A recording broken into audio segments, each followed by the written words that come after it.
And you know, I've been looking forward to Yooka Laylee ever since this Kickstarter was announced a few years ago. I didn't back the project for whatever reason, but I did wait patiently for the day in which I could finally sit down and play it. Last Tuesday, that patience seemingly paid off as I found myself staring at the whimsical title screen on release day, tears welling in my eyes from the rush of nostalgia at the thought of playing the true successor to Banjo-Kazooie, one of my favorite games on the N64, if not one of my favorite games overall. The game starts out with Yooka and Laylee having a picnic on a nice sunny day and talking about Laylee's new book that she just found and how it's probably worth a lot of money when suddenly the book takes to the skies and flies to a nearby factory as its golden pages are strewn about the land. Meanwhile, our villain, a large corporate overlord named Capital B, is using a machine to steal all the books in the world in hopes of obtaining the one book, a book so powerful that it could rewrite the universe. Side note, wouldn't it make more sense to have the villain be in search of like a mythical writing utensil or, you know, something you can actually write with? I try to write with a book all the time, it don't work. Anyway, strange setup aside, Yooka and Laylee are now tasked with infiltrating Capital B's factory, the cheekily named Hivory Towers, and diving into other worlds to collect all the pages of the one book. It's a simple setup, if a little contrived, but it gets the job done, laying the groundwork for why we need to go on this collectathon in the first place, so I'm not going to dock it any points for having a weak story, because the story isn't what matters here, and because there's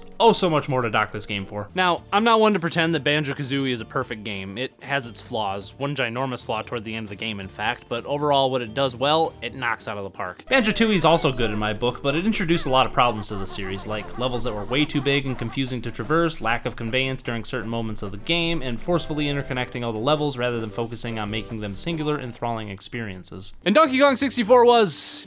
You know what? Fuck Donkey Kong 64, that game just sucks. And the problems I take with Yooka Laylee are very similar to the ones I take with Banjo-Tooie and DK64, only on a much more exacerbated scale. Yooka Laylee's levels are far too big and complex for their own good, and feel as if the developers designed all the challenges separately and then stitched the world together after the fact, rather than creating the world and organically introducing challenges within it. I've heard other people criticize the game for not having enough to do in these large worlds, and as such found them uninspired and boring, but honestly, I found it to be the opposite, that there was just so much to do that I just started to get bored with the level and the repeated mechanics in general. Banjo-Kazooie, for the most part, hit the nail right on the head with the size of its levels. Maybe it was due to the designers being unfamiliar with the platform or whatever, but in Banjo-Kazooie you get the very real sense that the developers had to work within constraints and as such had to come up with more clever layouts and designs in order to incorporate all the aspects of the level they wanted to include. In Banjo-Kazooie you only had 100 notes and 10 jiggies to collect. Sure, there were tertiary items like honeycomb pieces and mumbo tokens, but as for main items, that was it, and as such you tended to complete the world just as you were starting to get bored with it. On the other hand, Yooka Laylee has 25 pages and 200 quills to collect in each stage, unless you're that fucking casino world in which you have to collect 190 casino tokens. Are you kidding me? That is way too much to ask of the player, and I found myself getting bored with the levels right around the time I obtained 10 pages and 100 quills. Gee, it's almost as if Banjo-Kazooie got it right the first time around. There's also this very odd mechanic of expanding the levels that I just don't understand. When you initially unlock a new world, only a portion of it becomes available to you, but you can retreat back to the overworld and use some more pages to expand the world by roughly twice its size. Maybe this was designed so that the size and scope of each world wouldn't be overwhelming, and I can see that, but if I have the pages to expand the world when I first discover it, why wouldn't I just expand the world and be done with it? Which is exactly what I, and I imagine many other players, did, so now the question becomes, why have this mechanic at all? Why not, I don't know, just have some more levels instead? That wouldn't save this game, but at least I wouldn't be getting burnt out on the scenery. Right now there are only 5 levels, and each one's worse than the last. But I imagine the game was designed this way simply because of the small size of the team behind it, and as such, designing new art assets for more levels was probably just too much to ask for, but if that's the case, then the scope of your game is too big, and it's time to scale back. Honestly, I would have been fine with the game only having 5 worlds if they were all tighter, smaller experiences, and only had 10 pages and 100 quills to collect. Yeah, the game would be a lot smaller, but this is a smaller team we're talking about, with almost certainly a smaller budget than Banjo-Kazooie, so trying to make a game of that scope is going to lead to a drop in quality unless you take a great deal more time to develop the project. Then we have the combat, and this is where the game really starts to shit the bed. Yooka and Laylee can't attack for shit. Your main attack is this tail spin that Yooka uses to knock enemies back, but the problem with it is that it has such a shallow range that you have to get way too close to an enemy to deal any damage, leaving you wide open for their attack. Plus, enemies are invincible when attacking, which isn't a huge deal, but they're also invincible when winding up an attack, which is indicated by them being shrouded in a red outline, and this wind-up period occurs just before the attack animation starts, so it can lead you to believe that you're taking a hit for seemingly no reason. Enemies always seem to attack as soon as you get into range, so I found myself having to let them attack first, dodge their blow, and wait for them to stop moving before countering to avoid being screwed over by the windup. Or I could just dodge the enemies and not waste my fucking time, which is what I ended up doing 9 times out of 10. So this begs the question, why have enemies at all if they're nothing but annoying to fight? Did anybody playtest the combat? Because it's not fun. It sucks. Banjo-Kazooie's combat wasn't perfect by any stretch of the imagination, but at least it worked. Banjo's main attack is this roll that goes through enemies and accelerates your character with forward momentum every time you use it, meaning that you can strike just on the outside of an enemy's attack radius and hit them before their attack animation or windup begins. And while it's not very engaging, it at least functions and it doesn't frustrate the player, and since the focus is on puzzle solving, platforming, and collecting anyway, the combat doesn't need to be very engaging, it just needs to work. I know I keep comparing Yooka Laylee to Banjo-Kazooie, which is objectively the better game by the way, but that's because this is what the game is trying so hard to emulate, and with nearly 20 years to hone their craft, you'd think they'd get a little closer instead of missing the mark completely. That said, there are a few other criticisms that I've heard that I want to address, because I believe every game, even a bad game like this one, deserves a fair shake. So number 1, the camera is bad and ruins the experience. I honestly didn't have a problem with the camera. To me it seemed pretty smooth and functional. A couple of times it got stuck or glitched on me, but overall it was fine. Hell, I've had the camera in Dark Souls screw me over more than Yooka Laylee's did, and you all know how much I love that game. Number 2, the game has performance issues. From the sound of it, this is mostly just the console versions, and at the time of writing, these seem to be largely addressed and patched out. I can tell you that my PC copy of the game ran at a smooth 60 FPS for almost the entire 31 hours I played, with dips in frame rate only noticeable during loading screens or just after entering a new area. And number 3, the game feels outdated and is bad because of it. I've never bought into the idea that a game is somehow instantly bad because it plays like an old game. It's a fair criticism to make, to be sure, but if a game doesn't play well in this day and age, it's because it wasn't a good design to begin with, not that it used to be good before our tastes and expectations evolved, and it would be hypocritical of me to say that Yooka Laylee is somehow bad because it plays like an N64 game, when I defend games like The Last Guardian, even though it plays like a PlayStation 2 title. And besides, wasn't the whole point of the Kickstarter to make a game that emulates experiences like Banjo-Kazooie anyway? No matter what you do, the game is going to feel like an outdated 3D platformer. However, Yooka Laylee doesn't play like an outdated 3D platformer. It plays like a bad game, which is a real shame because just look at it, this game is gorgeous. There's so much color and detail, and all the levels are truly a sight to behold. I found the characters to be extremely likable, and the dialogue had its moments that genuinely made me laugh. His name's Trouser, and he's a snake. And that music, Let's just say that Grant Kirkhope hasn't lost his touch after all these years, and adjusting for the nostalgia factor, Yooka Laylee's soundtrack might even be better than Banjo-Kazooie or Tooie's.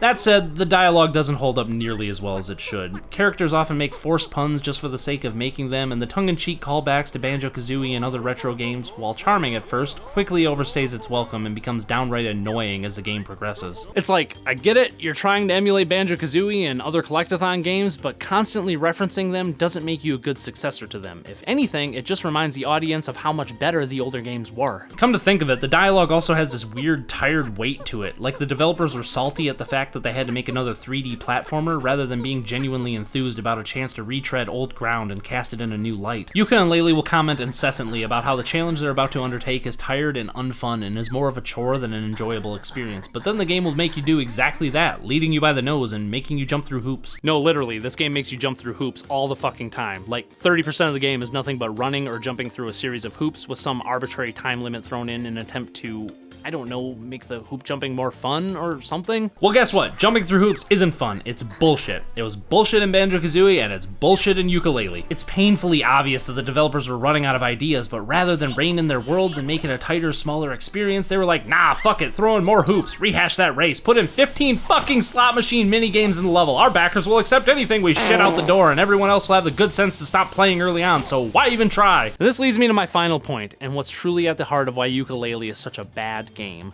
And that's because it doesn't respect its players. Early in the game, you start noticing a trend in dialogue that Yooka Laylee has an extreme distaste for its roots, to the point that it's almost outright insulting to the people who grew up playing these games, the very people who crowdfunded the project. Throughout my playthrough, I kept getting this mean-spirited vibe, like the developers were trying to point out how the very game I was playing was nothing more than a harsh thumbing of the nose for having nostalgia for games with outdated designs. And I kept finding items and challenges located in odd places that seemingly only exist to taunt the player. For example, in the first world, world, there's this one quill that's hidden in a spot that feels as if you have to go out of bounds to get. And it's just one. There's no indication or hint that it's there. I spent hours looking for this thing. It was the last item I needed to get in order to complete the level, and I found myself lost and frustrated the entire time I was looking for it. Finally, I found it behind a structure that requires you to hover your way around onto a platform, and words cannot describe how cheated I felt by this cruel joke that the developers had played on me and every other player. I knew at that moment that this game doesn't respect my intelligence, doesn't respect my time, and doesn't respect my nostalgia for the games I grew up playing. It's like the developers put this single quill here as a giant middle finger saying, yeah, get fucked, kid. It would be a different story if they had hidden one of the pirate skulls in this location, as they're supposed to be these well-hidden items to the point that you can go through the entire game without knowing they even exist.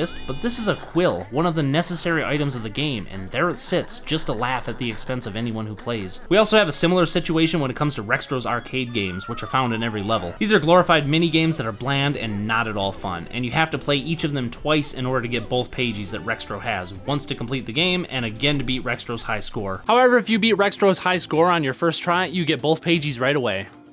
Just kidding, you have to play the game again no matter what, because fuck you, apparently. No joke, every single time I played these games, I beat Rextro's high score on my first try, yet I had to play them again. So what exactly is the impetus for playing for points the first time around, when I can just avoid getting points and run out the clock, or survive until the end and obtain a pagey? You're going to force me to play for points the second time anyway, which means my first score doesn't matter in the slightest, so why even bother? Also, if we're supposed to be playing retro games from Rextro's collection, why are we playing as Yooka and Laylee with the exact same graphics as the rest of the game? You can't tell me that the developers didn't have the talent or technical know-how to make these mini-games with an 8 or 16-bit aesthetic. That just seems lazy. This is the sort of thing I'm talking about when I say that Yooka Laylee doesn't respect its player. It doesn't respect you enough to value your time or reward you for doing well. It doesn't respect you enough to take the game for what it is, and instead tries to be self-aware at how laborious the game is, while simultaneously trying to convince you that it's making a commentary when really it's just executing poor and lazy game design. And most importantly, it doesn't respect you enough to treat you as anything more than a wallet with a sense of nostalgia, and instead plays cruel jokes on you as it gleefully rips your money from the hands of your childhood. Yooka Laylee is more than just a bad game. It's an insult. A gorgeous looking, beautifully sounding, highly polished insult. I sincerely doubt that Playtonic set out with the goal of creating a game that disrespects its players so much, but intentional or not, that's what they've created, and I can only hope that they recognize their mistakes and seek to rectify them in their next project. There's definitely a lot of talent at the company, and it's clear that Yooka Laylee was, at least at one point, on the right track. I don't think the 3D platformer genre is dead, and I genuinely hope that Playtonic gives it another shot. Just maybe dial things back a bit next time.